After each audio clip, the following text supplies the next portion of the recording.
Halo, selamat datang kembali di channel United Identity, channelnya fans Manchester United yang selalu berpikir logis dan sistematis.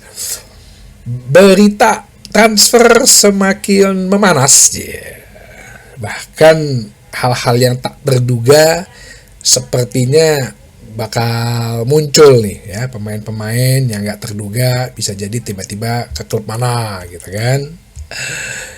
Ini diberitakan oleh David Ornstein yang juga dikutip oleh Fabrizio Romano bahwa Bryan Mbeumo memprioritaskan untuk pindah ke Manchester United.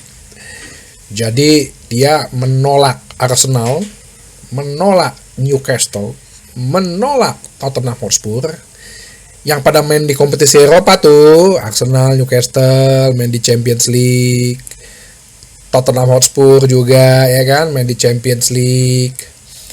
Itu ditolak sama Bryan Mbeumo dan dia lebih memilih untuk ke Old Trafford ya, bermain untuk Manchester United. Sebab Bryan Mbeumo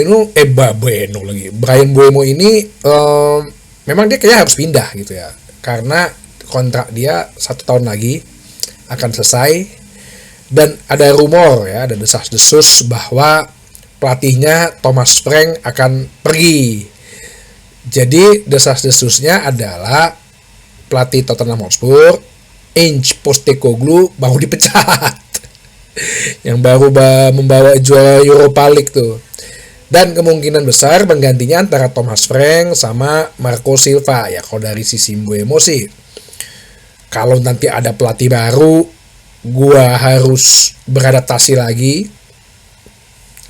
Lebih baik gue beradaptasi dengan pelatih baru tapi di klub lain, yaitu dengan Ruben Amorim dan Manchester United. Kenapa enggak misal kalau Thomas Frank ke Tottenham lo ikut aja ya, perpindahan Thomas Frank aja mungkin masih lama prosesnya ya kan, karena pelatih itu kan masih lama. Ada challenge nih yang baru langsung masuk, nah, ambil dulu lah. Kalau gue baca bukunya penemu Virgin Records tuh, Virgin Company, si Richard Branson, lu kalau dapat kerjaan ya, yang pertama kali lu dapat pekerjaan, lu pun belum tahu tantangannya kayak gimana, kerjaannya kayak gimana, ambil aja dulu ya, nggak usah mikir-mikir. Jadi yang pertama dulu dapat, yang datang pertama kali dia masuk ya, menurut Mbeumo gue ambil dulu deh.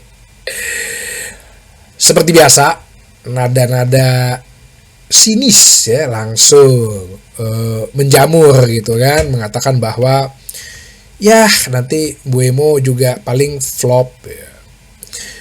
Mbeumo di musim 2024-2025 dalam 38 games mencetak 20 gol serta 7 assist ya, pencapaian yang bagus untuk seorang winger dan gua yakin sih dia bisa lah beradaptasi dengan sistemnya Ruben Amorim. Ada juga yang sinis begini, iyalah paling dikasih gaji gede. Sebenarnya ya kan gue udah bilang kemarin, ya walaupun gue nggak percaya bahwa pemain itu nggak mau tertarik masuk ke sebuah tim yang nggak bermain di UCL. Contohnya Cunha, Mbeumo.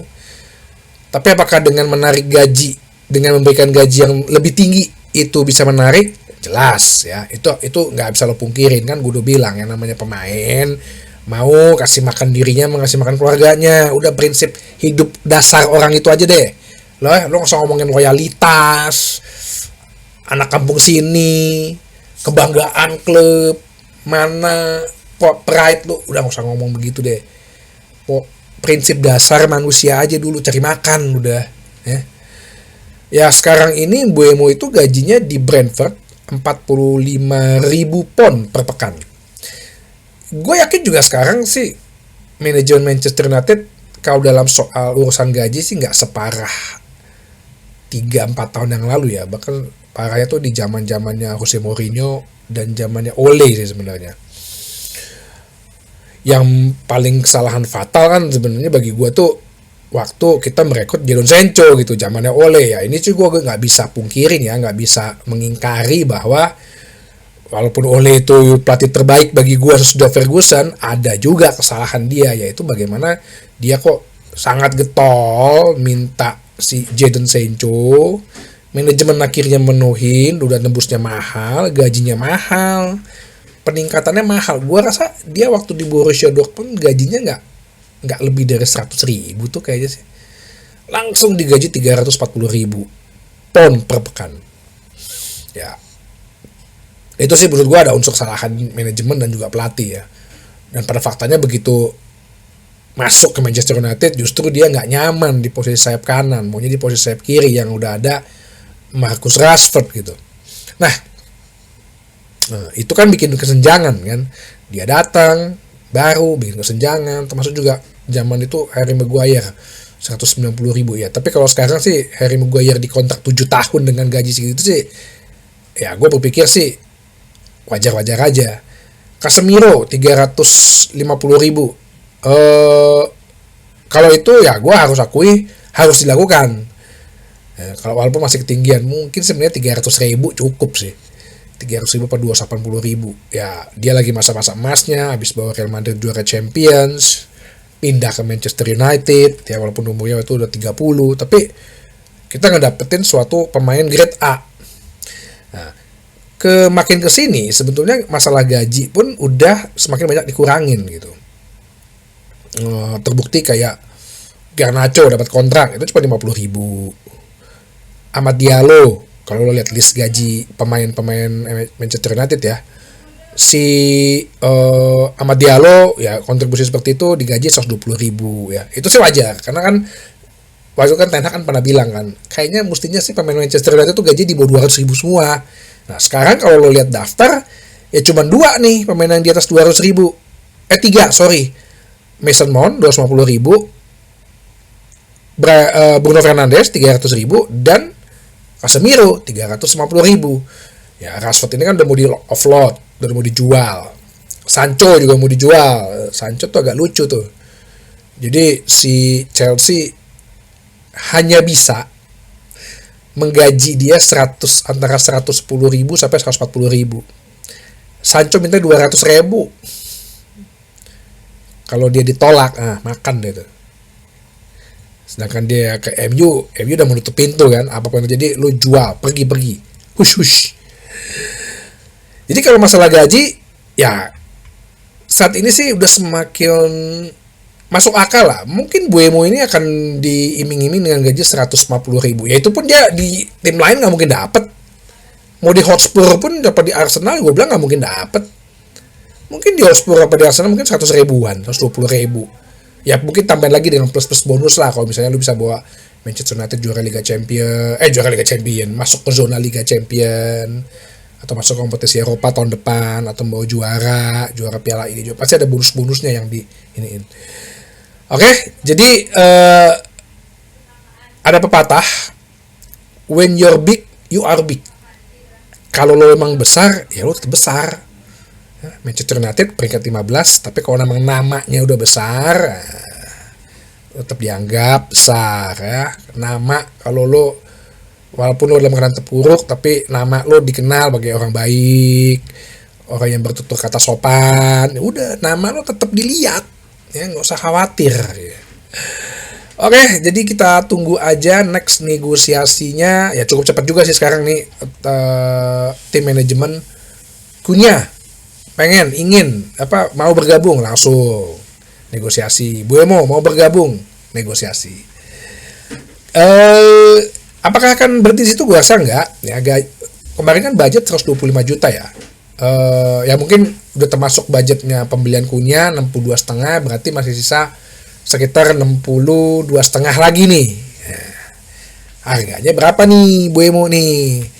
Kalau kabar rumor sih 50 juta pound. Brentford pasang harga menurut David Ornstein juga. Kalau kita bisa tawar 40, 45 ya, gue rasa itu deal yang bagus.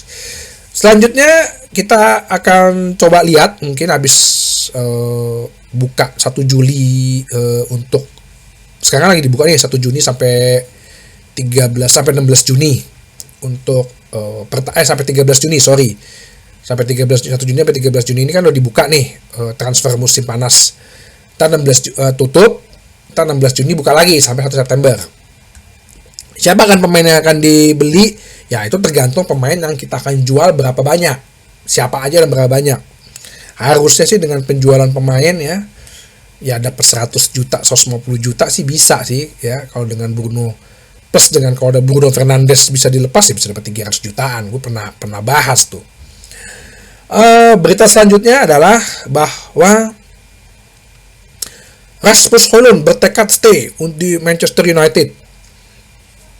Ya gue gak salahin dia.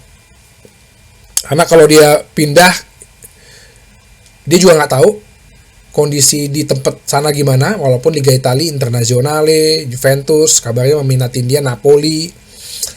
Dia berasal dari Liga Italia kan sebelumnya. Ya bisa jadi dia cocok gitu.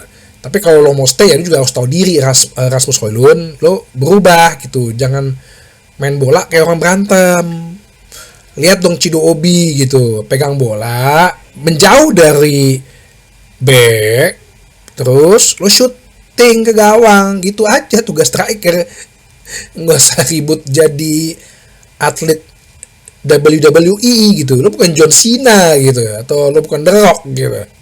Malah harus bergulat dulu dengan back. Gue udah awal dari bilang ya udah kalau bisa kayak gini udah secepatnya lu beli Osimhen deh.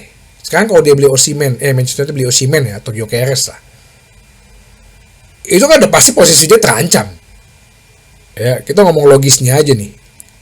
Itu kan udah pasti posisi dia terancam. Lu beli deh striker Osimhen atau Gyökeres gitu. Udah pasti kan posisi dia terancam. Lu bakal bangku cadangan. Lah kita ngamen di Liga Eropa, pasti kan permainan cuma di Liga Inggris sama piala domestik. Kan satu minggu per minggu nggak ada weekdays, week in week out gitu kan, setiap minggu kan, every week aja. Midweek pertandingan tengah minggu nggak ada. Udah pasti lo bangun cadangan abadi lo mau merelakan tempat lo untuk Piala Dunia nanti nih 2026 nih tahun depan nih. Ingat Chido Obi tuh, maka Chido Obi ini beritanya dia musim panas ini mau berlatih keras spesial, ada special training buat dia. Ya itu gue bilang mungkin skillnya, tekniknya, badannya, ototnya, nutrisinya, semua tuh supaya dia juga nggak cedera, tekniknya makin bagus, emosionalnya segala macem. Nah, lu hati-hati Rasmus Højlund. Jadi makanya kalau mau ngusir orang lu beli aja pemain bagus, udah pasti dia harusnya sih dia sadar diri gitu loh. Wah gue bakal cadangan nih. Tapi ya sekali lagi Manchester United is Manchester United. Berita simpang siurnya sih ya banyak ya. Ada yang bilang Mitrovic lah, Alexander Mitrovic yang sekarang main di Al Hilal, ya dihubung-hubungan lah, mungkin karena Bruno Fernandes mau ke Al Hilal. Katanya bisa dengan dibeli 40 juta pon, ampunilah, atau dipinjam. Ya Alexander Mitrovic sih memang udah Premier League proven ya, umurnya 30, tapi dia lama kan di Fulham. Di Fulham itu dia 6 tahun kalau nggak salah. 6 musim apa 5 musim gitu. Jadi ya Premier League proven deh. Tapi apakah kita perlu beli striker setengah-setengah gitu? Striker yang big gitu loh, big names gitu udah. Yang bikin orang diem aja gitu. Yang begitu lo taruh orang semua takut. Ya kalau Mitrovic kan ya mungkin dia bisa ya ngikutin budaya culture aja sepak bola Inggris. Tapi kan skillnya sampai lu kan sebenarnya udah pernah nonton dia gimana, emosional lagi orangnya. Terus ada juga Gonçalo Ramos, strikernya PSG yang kemarin jadi cadangan, main aja kagak. Terus ada diisukan untuk pindah ke Manchester United mau dijual 60 juta pon, 60 sampai 70 juta pon. Rumor dari mana lagi? Gue sih sebenarnya rumor sih biarin aja ya, cuman agak sangat aneh-aneh banget kalau tiba-tiba emang Manchester United melakukan hal itu gitu. Itu kan yang nggak logis sistematisnya di situ. Ya itulah yang katanya Manchester United di peringkat 15, tapi kenapa sih kok gosip-gosip striker top ibaratnya terus dihubungkan dengan Manchester United? Kenapa nggak Liverpool yang masih pusing tuh sama Florian Wirtz tuh, 120 juta euro ditolak, maunya 150 juta euro, kayaknya dikerjain Ten Hag deh dia. Mulai dikerjain sama Ten Hag kayaknya. Jadi itu berita yang saat ini bisa gue sampaikan. Mungkin ntar lagi ada tambahan-tambahan atau update berita lain. Sampai ketemu lagi di bahasan berikutnya di channel United Identity, channelnya fans Manchester United yang selalu berpikir logis dan sistematis. Terima kasih.